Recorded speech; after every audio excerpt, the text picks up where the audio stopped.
hospital, so we need to pray for him. And of course, Miss Jan went home, so I guess she's okay. We'll be checking on her. Anybody else? I know we got other people that are sick. But anybody else in particular? Well, let's pray and then we'll get started.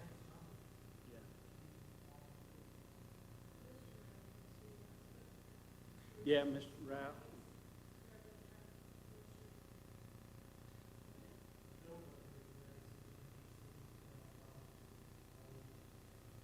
Diabetes causing problems everywhere. It's either neck or back, knee, or diabetes. You got to have one of those be a member here, I think. Yeah.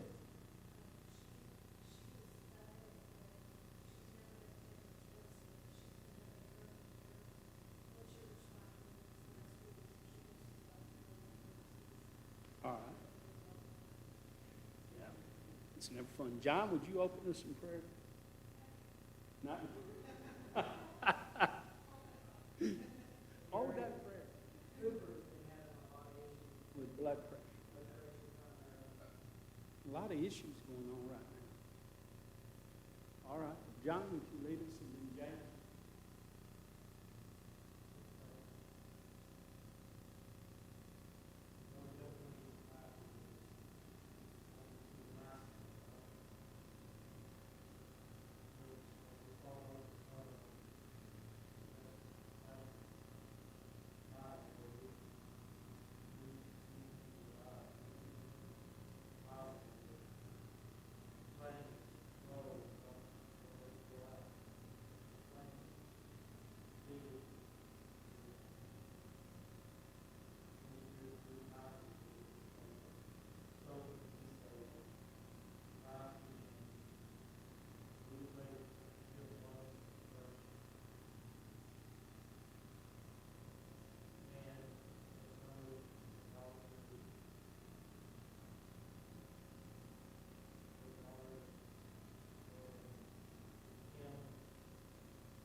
Hello? Is this on? Can you hear me? Hello? Hello? I don't know. Do I need to do anything to it?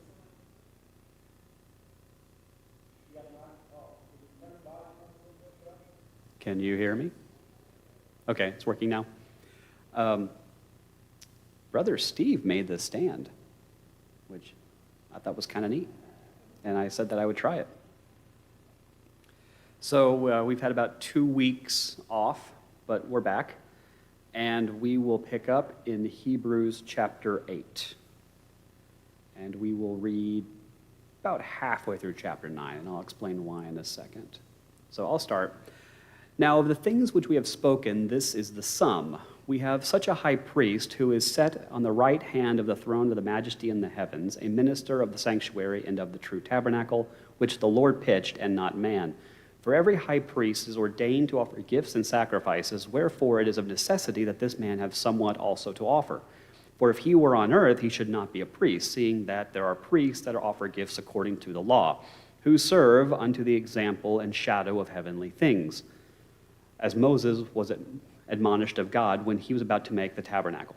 For see, saith he, that thou wilt make all things according to the pattern showed to thee in the mount. But now hath he obtained a more excellent ministry, by how much also he is the mediator of a better covenant, which was established upon better promises. For if that first covenant had been faultless, there should be no place have been sought for the second. For finding fault with them, he saith, Behold, the days come, saith the Lord, when I will make a new covenant with the house of Israel and with the house of Judah, not according to the covenant that I made with their fathers in the day when I took them by the hand to lead them out of the land of Egypt, because they continued not in my covenant and regarded them not, saith the Lord. For this is the covenant that I will make with the house of Israel after those days, saith the Lord. I will put my laws into their mind and write them in their hearts, and I will be to them a God, and they shall be to me a people. And they shall not teach every man his neighbor, and every man his brother, saying, Know the Lord. For all shall know me, from the least to the greatest. For I will be merciful to their unrighteousness, and their sins and their iniquities will I remember no more. And that he saith, A new covenant he hath made the first old. Now that which decayeth and waxeth old is ready to vanish away. Chapter 9.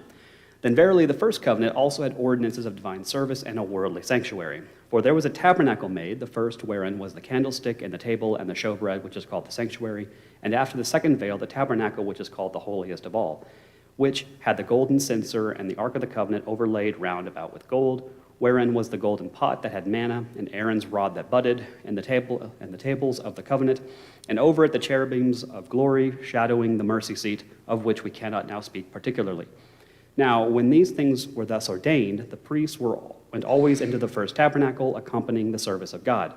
But into the second went the high priest alone once every year, not without blood, which he offered for himself and for the errors of the people.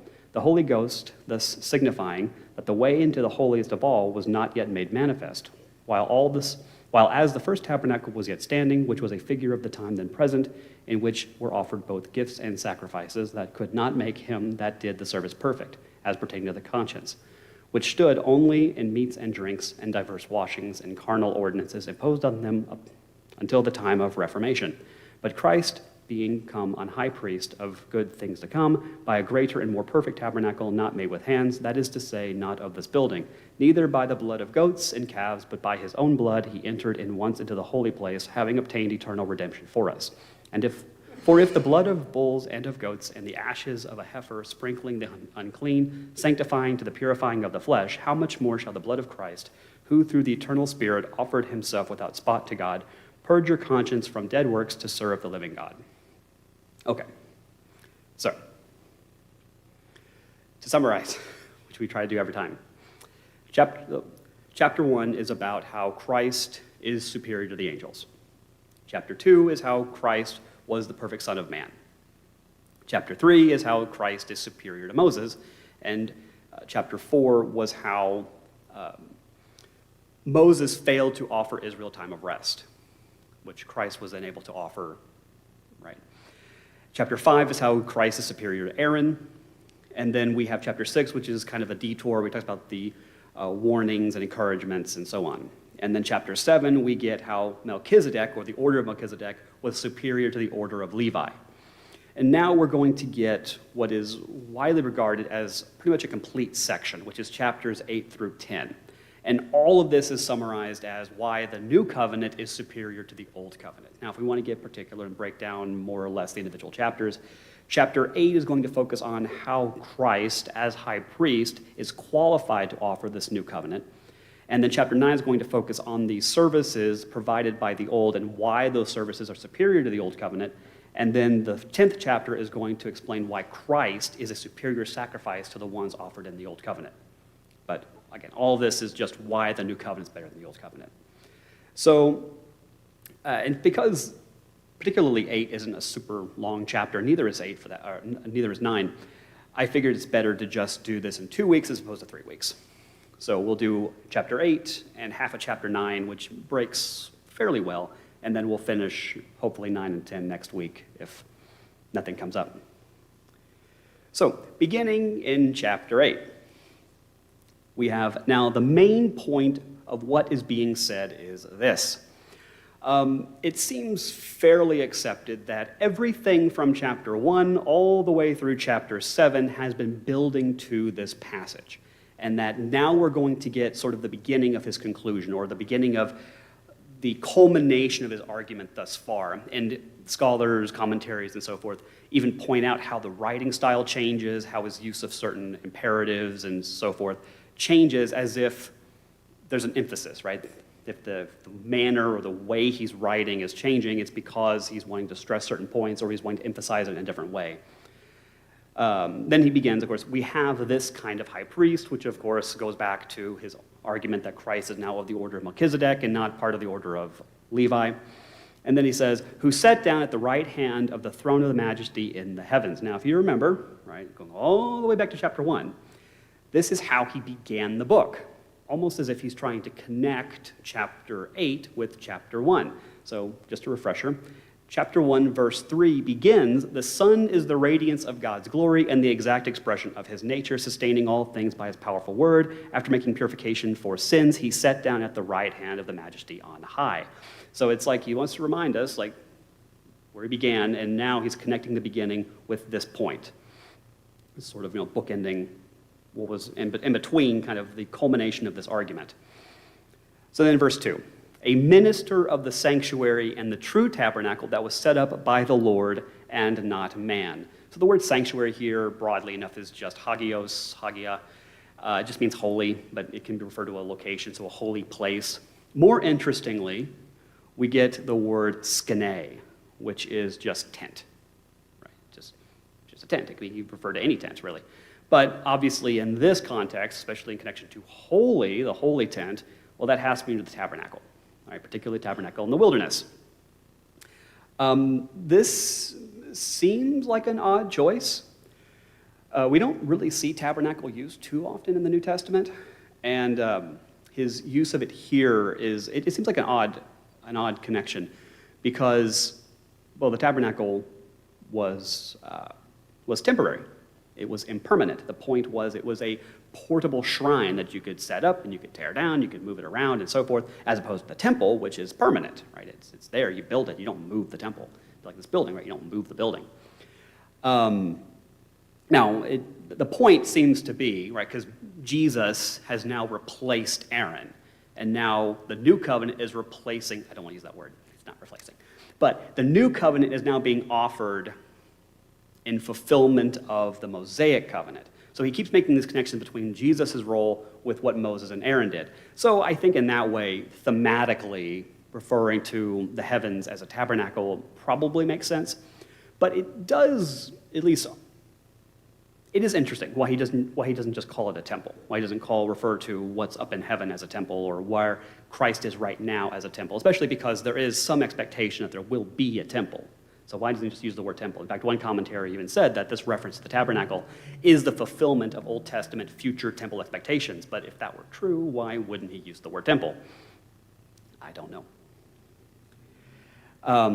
And of course, this all builds to this tabernacle, right? The place that Christ is currently was not made by man, but by the Lord.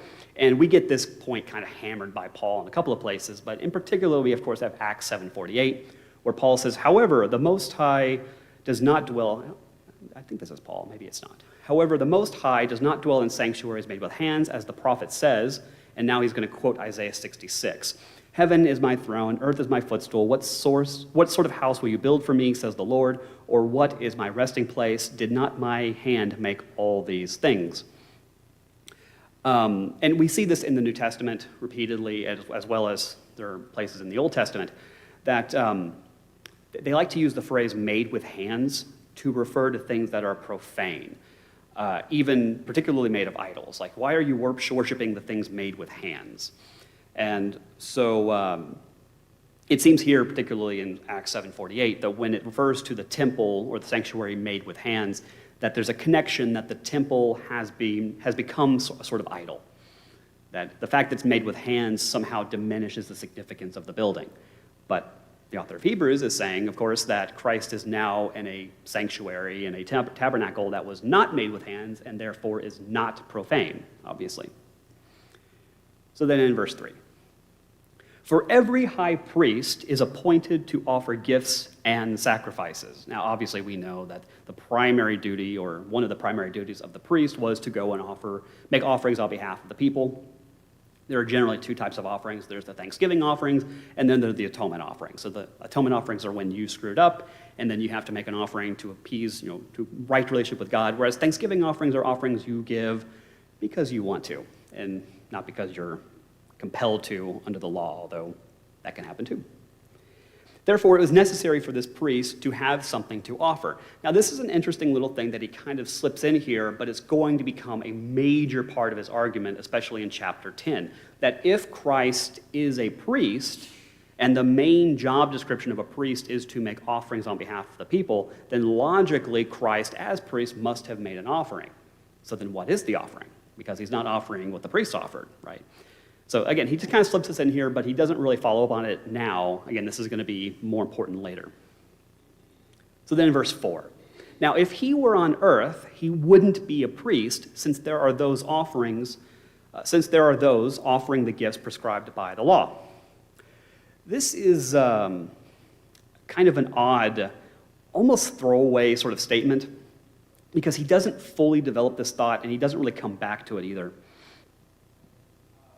The argument that he's kind of making, or he's kind of throwing out there, is Christ can't be a priest here on earth because logically, for him to be a priest on earth, serving at the temple or whatever, would mean that he would have to follow the ordinances established by the law. He'd have to be a Levite, for example. He'd have to work at the temple. He'd have to do what the earthly priests are doing. And because Christ isn't a priest according to that order, he therefore can't serve here on earth. It's an odd sort of way of arguing it. It makes sense in the context, but I don't know, it feels like he could have given a little more clarification, which he just doesn't. But then in verse 5, he goes on, these serve as a copy and shadow of the heavenly things. And oh boy, this is a fun verse. So now we're having this introduction of the shadows or the copies of that which is in heaven. And this is a full-blown, there's really no other way to explain it or to talk about it. This is just a full kind of acceptance of Platonic thought.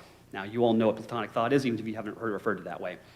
So the Greek philosopher Plato is famous for his dualism when it comes to reality, okay?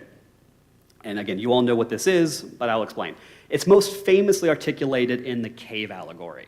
So I'm sure you've all heard it, but for a quick refresher, imagine someone who has been raised in a cave, raised in complete and total darkness, all right?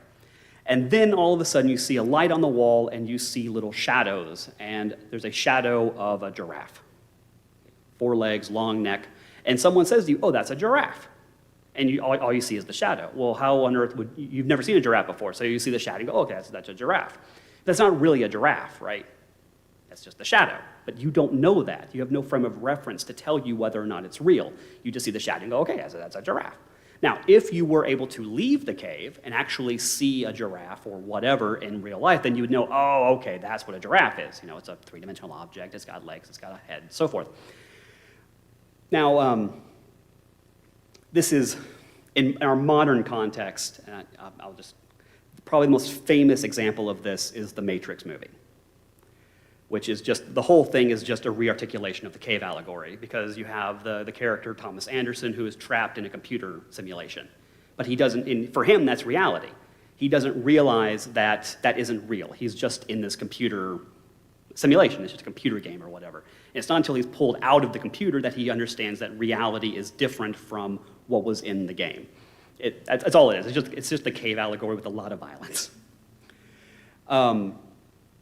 And this all, again, kind of originates from Plato, and it's become fairly common way of viewing reality. Part of education is you are taught certain truths, and as you go further in your education, you are then taught to unlearn those truths, and you're given new truths. So one of the truths that I was taught fairly early on, pretty much everyone who starts off studying theology or church history is told that Augustine was the one who introduced Platonic thought to Christian theology, which isn't true. It's just not true at all. Platonic thought was already widely embraced and discussed in Judaism well before Jesus' time. Like Philo was very much aware of Plato and Platonic thought. But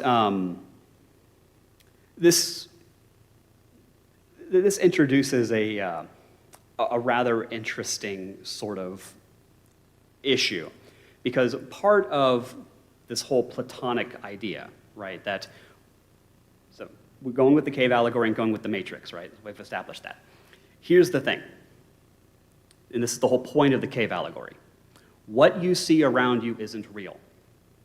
This chair isn't actually real. Your perception of reality is based on your senses, but it's not actually real. There is a spiritual reality that is actually real. This is all just a reflection of what's spiritual. And of course, the author of Hebrews is going to completely run with this. And the underlying sort of intention behind this is, the connotation is that what is physical, what our physical perception of reality is somehow tainted or profane or inferior to what is in heaven. Even Plato, Socrates, even they embrace that. So heaven is true, heaven is real, heaven is better than what we have here on earth. Again, the author of Hebrews is completely run with this. And this just isn't real. It's like we're living in the Matrix. You're wondering, what did you miss? So now this introduces a whole new issue, which is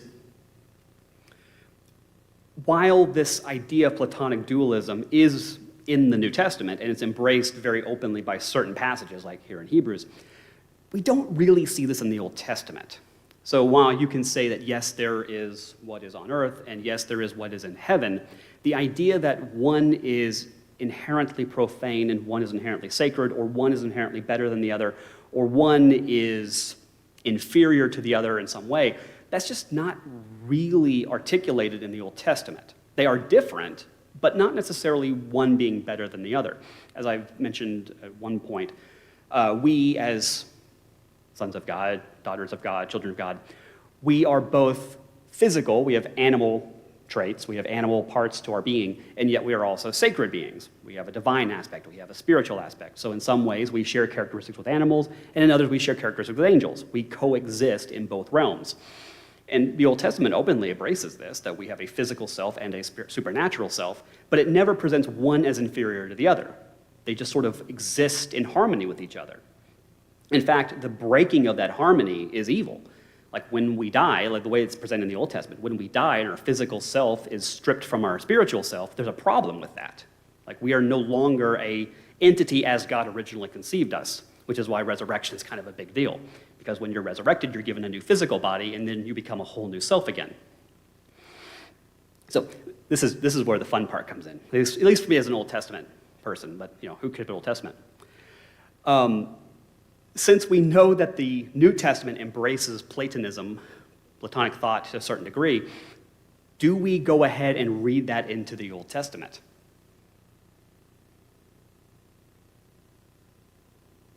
It's a question, right? Especially hermeneutically, like this is an important question. It's like, do we start rereading passages in the Old Testament with this Platonic understanding of the supernatural self and the spiritual self and heaven and so on, or what? It's a fun exercise, and it's a very deep and crazy question, which we won't completely pursue, but that's just something we have to deal with. But here, of course, he's introducing this idea that the sanctuary, the tabernacle, served as a copy or shadow of what is in heaven, right? So it is not the real sanctuary. The real one's in heaven, okay? He's going to run with this.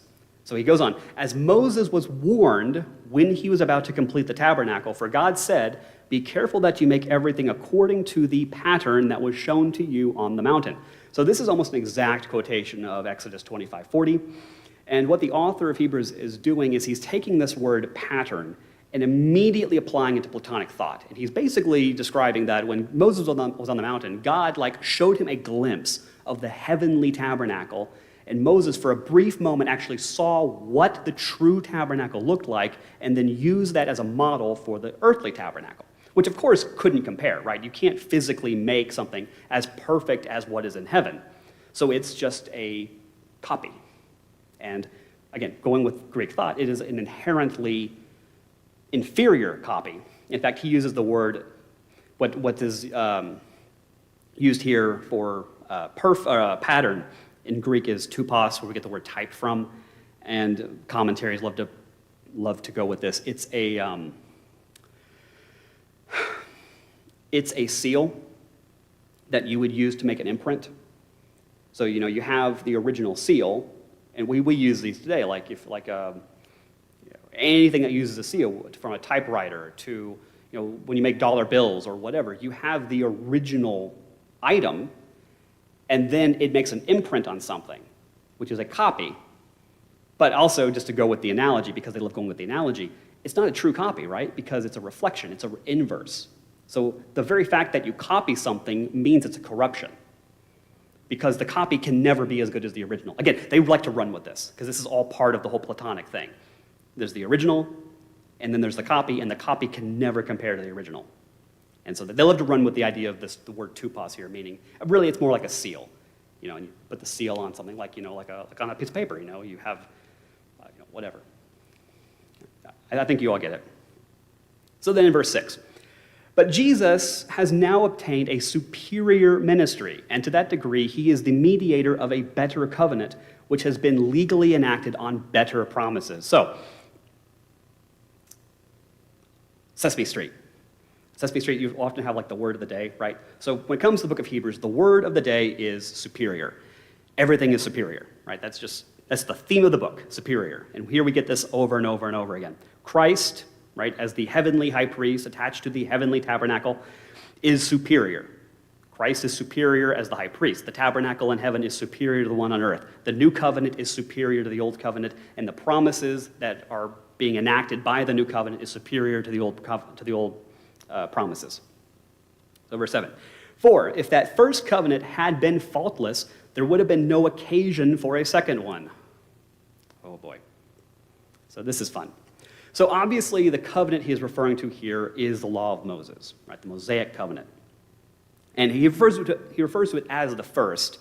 And the point is that it was never intended to be the final. It was never intended to be the only covenant. But of course, and I'm sure that he knew this, that there were multiple covenants given in the Old Testament. There was the Noahic covenant, there was the Abrahamic covenant, both before the Mosaic covenant. So it wasn't really the first, but he means former, right? The main one that we're talking about. And even after the Mosaic law, you have the Davidic covenant, for example, the one that God made with David to establish the Davidic monarchy as the eternal monarchy. He doesn't even bring it up. Now, it's true that these covenants kind of build on top of each other, but even saying that, we now enter into a major theological battleground, which is how do these covenants relate and how do they build on each other and what is the ramifications of that. So there are basically two, just to completely summarize and to just kind of expose you to this, which I'm sure is more than you want to know. There are basically two different theories to this, and they're simple enough. The first one is that in succession, basically they replace each other. So God gives one covenant, and then he comes to a next covenant, and the next one replaces the first one, and then they just kind of do this in succession. It's called replacement theology. Again, I'm summarizing it. It's not completely accurate, but for the purposes of what we're doing, it's going to be good enough. The second one is tied to dispensationalism, which is basically that they each enact different periods of God's government, but that there's a natural building to them.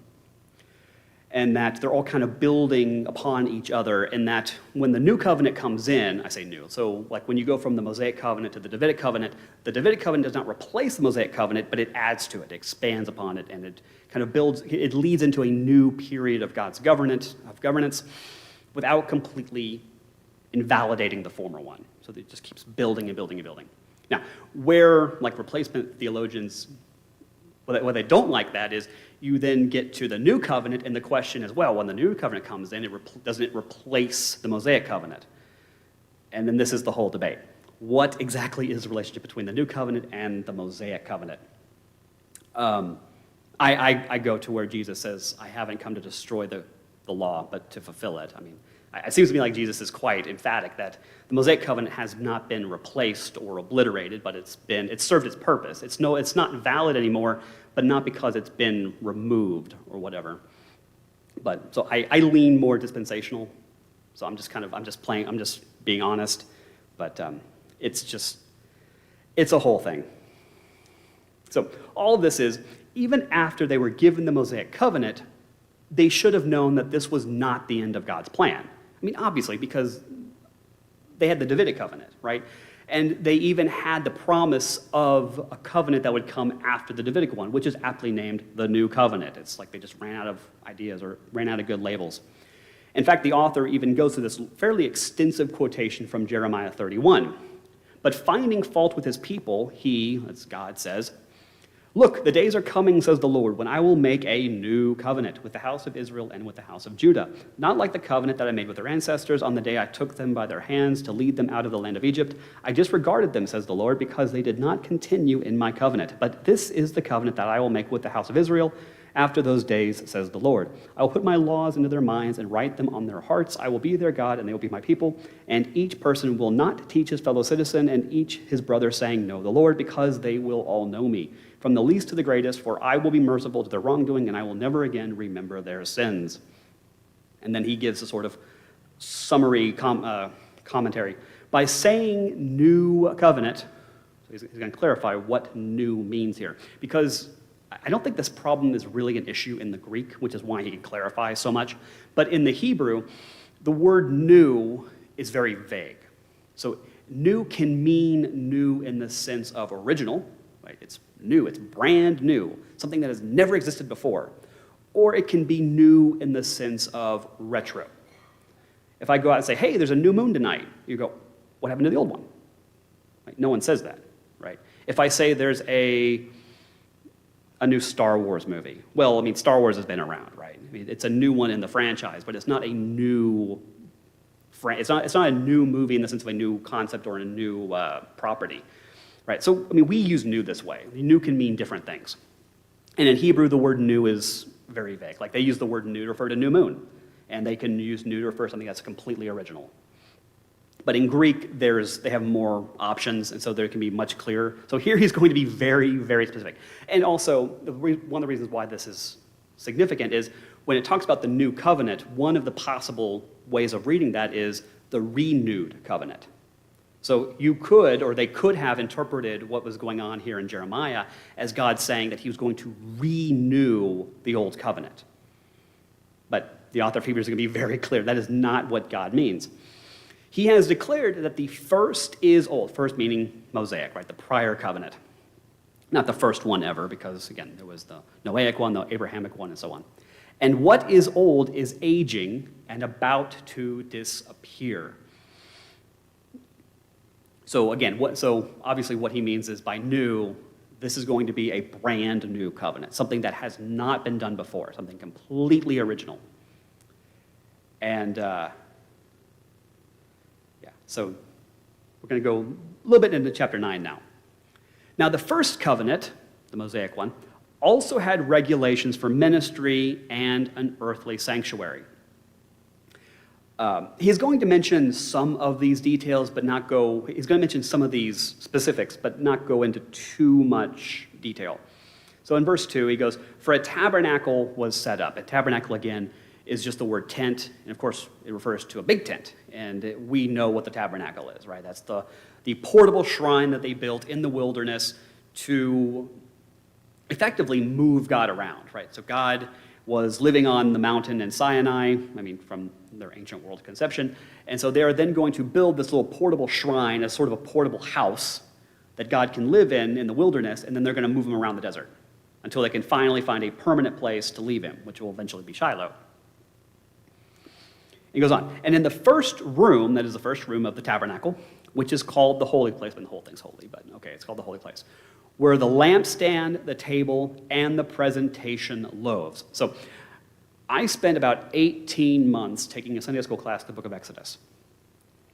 I know more about Exodus than I ever wanted to know. And I know the tabernacle better than I ever needed to know it. So if you can imagine, right, you've got this tent. It's a big tent, okay? Surely you all know what a tent is. And it's rectangular in shape, okay? So you open the flap and you go inside. The first thing you should notice is on your left-hand side, okay, as you're going in, there's going to be a big candlestick-looking thing. It's not really a candlestick, it's a lampstand, but it's the menorah, okay? It's this kind of tree-ish looking thing with 3 branches on one side, 3 on the other, and then at the top they have these little bowls that you can put oil in and you can light it, and it lights up the whole room within the tent, okay? It's the menorah, the giant menorah. And then on the right-hand side, there's a little table. This is the presentation table. And on the table is the showbread, right? And how many loaves of showbread are there? You don't get to answer. I'm seeing 3, I hear 7. Anyone else? 12. 12 loaves. And because they represent the 12 tribes, right? That's like Sunday school. And we have absolutely no idea how they were arranged. Were they arranged in little files? Were they stacked? We have no idea. But, we have to argue about something. So, and we're going to get something a little dicey here in a second. I'm just warning you. If you look straight ahead, there's this big, thick curtain with multiple layers of purple and dark and blue and all this stuff. And so it should look black, right? This big blackish looking thick curtain that separates the main chamber from the inner chamber, right? Now, this is where we're going to get a little dicey. So in verse 3, behind the second curtain, and it's the curtain, right? Because there's the flap that opens the tent, right? And then there's the veil inside, but he calls it the second curtain, which I don't know why he does, but he does. The tabernacle was called the most holy. He's talking about the Holy of Holies, right? Because the whole thing's holy. But inside the veil is the Holy of Holies. Okay. And then verse 4. So inside the Holy of Holies, it contained the gold altar of incense. Can anyone tell me why this is a problem? You're nodding your head. I thought you didn't want me to answer. Oh, go ahead. You can answer now. This is... It was on the outside in the first room, front of that curtain. Yeah. Because, well, I mean, how else would you put incense in it? Only the high priest can go in. So in Exodus 30, verse 6, you are to place an altar. I don't know why it's called an altar. It's like a little square table stand thing. In front of the veil, and it goes by the Ark of the Testimony. So the veil in front of the Ark, you are to put a little square table, little pedestal, in front of the Ark of Testimony, in front of the mercy seat that is over the testimony. So the Ark is the box, and the mercy seat is the lid. Where I will meet with you, this is the Holy of Holies. Aaron must burn incense on it, and he must burn it every morning when he tends the lamps.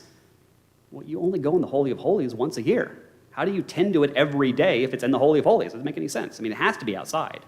And you tend to it when you tend to the lamps, every day. When Aaron sets up the lamps at twilight, he must burn incense. There is to be an incense offering before the Lord throughout your generations. You must not offer unauthorized incense on it or a burnt or grain offering. You are not to pour a drink offering on it. So it's not really an altar, right? It's just a little pedestal that you have the little incense burner on. And all you do is you just put a little incense on it, and you light it, and then it fills the room with this kind of fragrant scent. So we have a slight issue. So to go back to the visualization, right? So you go into the tent, it's rectangular, right? On the left-hand side, you have this giant golden tree-looking thing with the 7 cups on the top that burn little bowls of oil. It gives light. On the right-hand side, you have the table with the 12 loaves. And then in front of you, you have this thick black veil. And right in front of the veil, you have this little pedestal that has some sort of bowl or whatever that's filled with incense. And it's just kind of giving this smoke that fills the room and gives it this fragrance. That's how Exodus describes it. But the author of Hebrews says that the table, the pedestal of incense, is actually inside where the Holy of Holies is. We basically have 2 options, and you're not going to like one of them. One of them is, it's possible he got confused. And it's possible that he was thinking about Exodus 30, and because it even says that the table of incense, the altar of incense, is next to the Ark of the Covenant, right? I mean, it says here, you are to place it in front of the veil by the Ark of the Testimony. So he might have thought, okay, so it stands between the veil and the Ark, and he just kind of got a little confused. That seems to imply that there's a mistake in the book of Hebrews. I said you're not going to like it. The other option is that he's referring to a different incense holder, because he doesn't actually refer to it as the altar. He uses a different word. So it's possible, because I think it does mention somewhere that when Aaron goes before the ark, he does carry incense with him. So there's this thought that he carries if you've ever seen like Catholic priests and they walk and they have these incense burners, that they carry in front of them, that he might have had something kind of like that when he went in before the ark, and that's what he's referring to. But even then, it's not the same word. So it's not clear why he's using this word. And if he meant something different than the altar that had the incense, that carried the incense, why still didn't he mention it when he talked about what's inside the main chamber? I do not have an answer for this. So have fun with that. Yes. But now you know. Now you know. And it's not one of the most important things in this book, but it is an anomaly. So then he goes on, and the ark, so again, we're talking about what's inside the inner Holy of Holy chamber, which according to Exodus, and seems to be confirmed elsewhere, that the only thing that should be in the Holy of Holies is the Ark of the Covenant. But now he goes, and the Ark of the Covenant, covered with gold on all sides. If you've seen Indiana Jones and the Raiders of the Lost Ark, you know what the Ark of the Covenant looks like. It's this big wooden box, completely covered in gold. And to be clear, the ark is just the box. And on top, you have the lid, which is called the mercy seat. The lid has the angels on top, right? But the lid and the ark are different things. So just to be clear. Because the Old Testament especially is very clear that they are different objects. And so it can get confusing when it refers to one and then the other. And he goes, so we're talking about the ark, in which there was a gold jar containing the manna. Now this is fun, because nowhere in the Old Testament does it ever refer to the jar as being covered in gold. In fact, it refers to it as kind of just a common nothing jar. But as one commentary pointed out, and this just has to be it, pretty much every tradition during the intertestamental period and most of the Greek literature always refers to the jar as gold. So he's just drawing from the cultural interpretation. And it doesn't in any way contradict what's in the Old Testament. I mean, the jar could very well have been made of gold. I mean, everything else in the tabernacle is gold. The ark is gold. I mean, everything's gold. So it's not a stretch to assume that they would have put the manna in a gold jar. It's just, we're just not told that specific thing. And of course, anyone who's gone through Sunday school enough should know the objects that are in the Ark of the Covenant, right? There's the jar of manna, and then there's Aaron's staff that budded. That's, of course, from Numbers 17, where there's the dispute over whether or not Aaron should be the high priest. And then God tells Moses, go have Aaron stand out in a field with a bunch of other people, and the one whose staff buds is the one who will be my high priest. And of course, lo and behold, Aaron's staff just magically buds, on top. And they're like, oh, I guess Aaron's supposed to be high priest. So that was it. But they put Aaron's staff in the ark and the tablets of the covenant. So, the 2 tablets that have the Decalogue, the 10 Commandments on it. And then verse 5, the cherubim of glory were above it, overshadowing the mercy seat. So on the mercy seat, right, the lid, you have famously the 2 angels facing each other and their wings are pointed at each other. Again, if you've seen Indiana Jones, you know what this looks like. Not that I'm condoning watching any movies particularly. It is not possible to speak about these things in detail right now, well, what we just did. And I honestly don't know what else he would mention or feel that is relevant to this particular conversation. Then in verse 6, with these things set up this way, the priests enter the first room repeatedly performing their ministry. And pretty much any priest can just enter into the tabernacle, right? You go in for whatever is stored there. You can offer the showbread. We know, for example, that Samuel, when he was raised, when he was young, he lived either in the tabernacle or outside the tabernacle, and his job was to tend to the lamps. So priests come and go, do various things. And then in verse 7, but the high priest alone enters the second room. And of course, the second room being the Holy of Holies. And he clarifies, and he only does this once a year, never without blood, which he offers for himself and for the sins of the people committed in ignorance. And of course, this is the once-a-year atonement offering, which he offers for all of Israel. Right? So then verse 8. The Holy Spirit was making it clear that the way into the most holy place had not yet been disclosed while the first tabernacle was still standing. Now, I'll be honest, of this entire section, this was the verse that really drove me crazy. I was not entirely sure what he was meaning by this. And I went through about half a dozen commentaries, and none of them could clarify. And then I found one from a more critical scholar. And it was just so obvious. It just kind of it surprised me that other commentaries didn't come up with it. And the point that he made, and I think this is probably right, is what the author of Hebrews is getting at is everything about the tabernacle is exclusionary. Only priests can go into the tabernacle.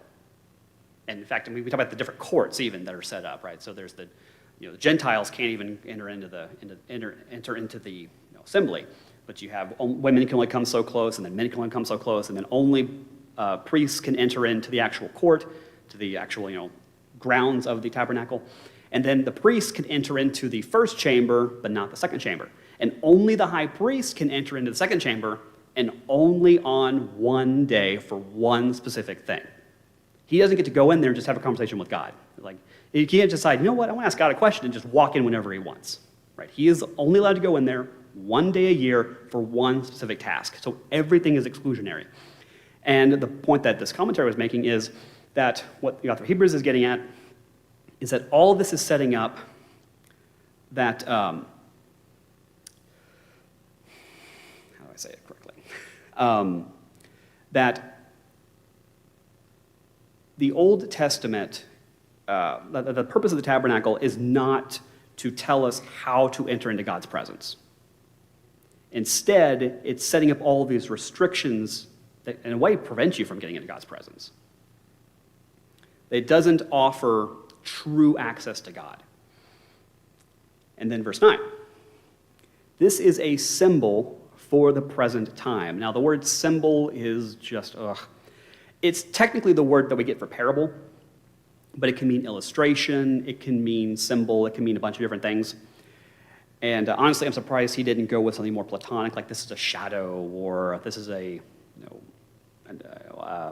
shadow or a form of what's real. But that's kind of where he's going to go with this. So he goes on, during which gifts and sacrifices are offered that cannot perfect the worshiper's conscience. They are physical regulations and only deal with food, drink, and various washings imposed until the time of restoration. Okay, so when he says these are a symbol of the present time, he means, and again, this is where the language is a little imprecise for what we may be thinking. He doesn't mean present in his particular moment. He means present during the time of the priesthood. So everything that they did was symbolic. And I'm going to clarify what he means by symbolic. It's almost more like shadows in reality to a degree. Everything that was done under the Levitical order, under the earthly tabernacle, had to do with our earthly relationship to God. The tabernacle is physical, the tabernacle is earthly. The priests are physical, they're earthly, and they are offering earthly physical sacrifices to restore a physical relationship with God. And he's going, this is all symbolic. This isn't the real thing that needs to happen. And he's going to clarify. And this is, he clarifies in verse 11, but the Messiah has appeared, high priest of the good things that have come, in the greater and more perfect tabernacle not made with hands, that is, not of this creation. And again, we're back to the key word of the book, which is superior. Christ is the superior high priest, and he serves in the superior heavenly tabernacle. And again, we're going to get all this clarification. Verse 12, he entered the most holy place once and for all. Right? This immediately is different from Aaron. Right? Aaron could only go in once a year for a specific task. He didn't go in to commune with God. He didn't go in to chat with God. He didn't go in to stay in God's presence. The purpose of him going into the Holy of Holies was not to be in God's presence, but to make an atonement offering for Israel and then to get out as fast as possible. Right? He is not allowed to stay. He's not allowed to linger. Christ, on the other hand, he enters into the true Holy of Holies, right? The ones up in the heavens. That's the better Holy of Holies than what's in the tabernacle, and he gets to stay there. He's there forever. He will never leave the Holy of Holies. At least that's the impression. And then he goes on. Not by the blood of goats and calves, but by his own blood, having obtained eternal redemption. So while Aaron offered physical offerings, right, the blood of goats, blood of sheep and bulls and whatever, Christ has offered something superior, right? He's offered himself. And this is going to be the whole focus of chapter 10, right? Why Christ's sacrifice is better than the sacrifices made by Aaron and the other high priests. So then verse 13. For if the blood of goats and bulls and the ashes of a young cow, sprinkling those who are defiled, sanctify for the purification of the flesh. Now, this isn't a complete thought or a complete sentence, but we're going to stop here because this is all really, really important. So there's a fair amount of misunderstanding regarding the nature and purposes of sacrifices in the Old Testament. I think most Christians would assume or are under the impression that sacrifices in the Old Testament for the purpose of salvation, that you offer sacrifices as a way of gaining redemption or gaining salvation. They didn't. There's very little to suggest that the sacrifices were done for a theological redemption or restoration or whatever. Now, this raises the fair question of, well, in the Old Testament, when was a Jew saved, right? When do they enter into a salvation relationship as we think of it in the New Testament? And my answer, which you may not be completely happy with, but that's fine, is my answer. You don't have to like it. You can be wrong. Is that they were saved, or rather Israel was saved at the Red Sea. God delivered his people at Egypt. He saved Israel. He brought them out of the kingdom of Pharaoh, out of the kingdom of the pagans, and made them his own. He then brought them to Sinai, right, where he made his covenant with them. And the agreement is, you're going to be my people, and I'll be your God, and you're going to follow me, and I'm going to protect you, and they have this kind of back and forth mutual relationship. So Israel as a collective has now been saved. So the issue is, well, how do you gain salvation? Well, you gain salvation by being part of the community. Right? You are inducted into the community, you participate in the community, and you follow the rules and obligations of the community. Now, the point of the sacrifices is what happens if you violate the rules of the community? What happens if you break the peace that you have with your fellow Israelites, your fellow Jews? What happens if you offend God through sin? Well, that's what the sacrifices are for. It's to restore your standing in the community as well as your standing before God. Now, this is important, right? Because this is not spiritually centered. This has to do with your physical relationship, your cultural relationship, your political relationship, and your legal relationship. So you commit an offense to God, which means God has to punish you, right? But you don't want to get punished. So you bring an animal to the priest kills the animal, and that is now God punishing the animal on your behalf. You are now declared legally righteous. You cannot be held accountable for what you just did because the animal's already has already taken the punishment for you. But you still sinned. You still offended the community. You still offended God. It's not like it just magically went away, but you can't be held accountable for it. That's the whole point. And if you're like, well, I don't know, I'm not quite on board with this. The prophets talked about this. In fact, one of the most famous examples we have is from David in Psalm 51:16. He goes, "You do not want sacrifices, or I would give it. You are not pleased with burnt offerings. The sacrificing pleasing to God is a broken spirit, God. You will not despise a broken heart or a broken or humble heart." And the prophets mention this as well, that the sacrifices really aren't restoring the theological relationship. They're not actually bringing the atonement that the people need. And of course, this we get into Jesus, where Jesus goes off on the difference between legal righteousness and spiritual righteousness, right? That's a big thing for Jesus.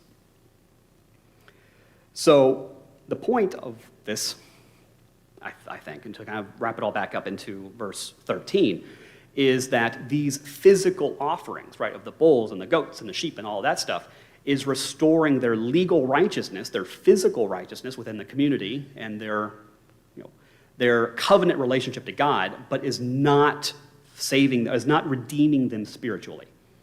Right? They're still corrupt, they're still broken when it comes to what's inside.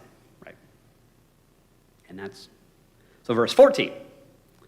How much more will the blood of the Messiah, who through the eternal Spirit offered himself without blemish to God, cleanse our consciousnesses from dead works to serve the living God?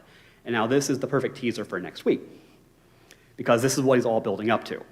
That the animal sacrifices, the physical sacrifices, dealt with the physical problems, but it didn't deal with the spiritual ones. But now we have Christ, who has offered something far superior, far better, and now the issue is, well, what is the result of a greater offering, which of course we all know the answer to, but we'll explore that next week.